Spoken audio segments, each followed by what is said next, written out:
आदिदेवे नमस्तुभ्यं प्रसीद मम भास्कर दिवाकर नमस्तुभ्यं प्रभाकर नमस्तुते। राधे राधे दोस्तों, आप सभी का स्वागत है आपके अपने चैनल व्रत पूजन और कहानियां में। छठ पर्व का तीसरा दिन सबसे खास होता है क्योंकि इस दिन महिलाएं 36 घंटों का निर्जला व्रत शुरू करती हैं। संध्या में डूबते सूर्य को अर्घ्य दिया जाता है तो अगले दिन उगते सूर्य की पूजा होती है।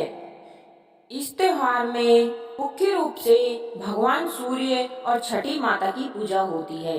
छठ व्रत पूरा करने से पहले इसकी कथा पढ़ना जरूरी माना जाता है।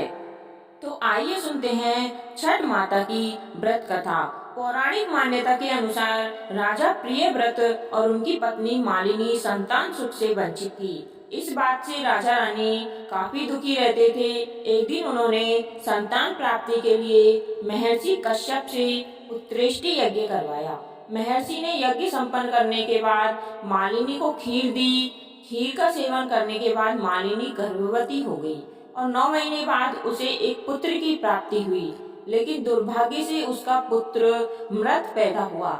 यह देखकर राजा रानी बहुत दुखी हो गए और निराशा की वजह से राजा ने आत्महत्या करने का मन बना लिया। परंतु जैसे ही राजा आत्महत्या करने लगे तो उनके सामने भगवान की मानस पुत्री देवसेना प्रकट हुई और उन्होंने कहा कि मैं षष्ठी देवी हूँ और मैं लोगों को पुत्र सुख प्रदान करती हूँ। जो व्यक्ति सच्चे मन से मेरी पूजा करता है उसकी मैं सभी मनोकामनाएं पूर्ण करती हूँ। यदि राजन तुम मेरी विधि विधान से पूजा करोगे तो मैं तुम्हें पुत्र रत्न प्राप्ति का वरदान दूंगी। देवी के कहे अनुसार राजा प्रियव्रत ने कार्तिक शुक्ल की षष्ठी तिथि को देवी षष्ठी की पूजा की। इस पूजा के फलस्वरूप रानी मालिनी एक बार फिर से गर्भवती हुई और ठीक 9 महीने बाद उन्होंने एक सुंदर पुत्र की प्राप्ति हुई।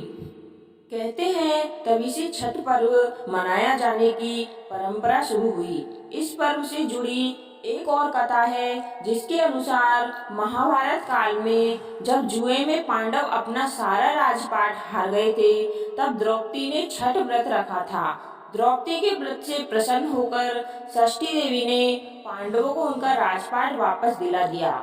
वहीं एक अन्य पौराणिक कथा के मुताबिक महाभारत काल में सूर्य पुत्र कर्ण ने सबसे पहले सूर्य देव की पूजा की थी और कहा जाता है कि घंटों पानी में खड़े होकर कर्ण सूर्य देव को अर्घ्य देता था। सूर्य देव की कृपा से कर्ण एक महान योद्धा बना। आज भी छठ में अर्घ्य दान की यही परंपरा चली आ रही है। कहानी सुनने वाले और सुनाने वाले सभी का भला हो, आपकी सभी मनोकामनाएं पूर्ण हो। अगर आपको यह कहानी अच्छी लगी हो तो आपके अपनों तक शेयर करें और चैनल को सब्सक्राइब अवश्य करें। धन्यवाद। आपका दिन शुभ हो। आप सभी को छठ पर्व की हार्दिक शुभकामनाएं।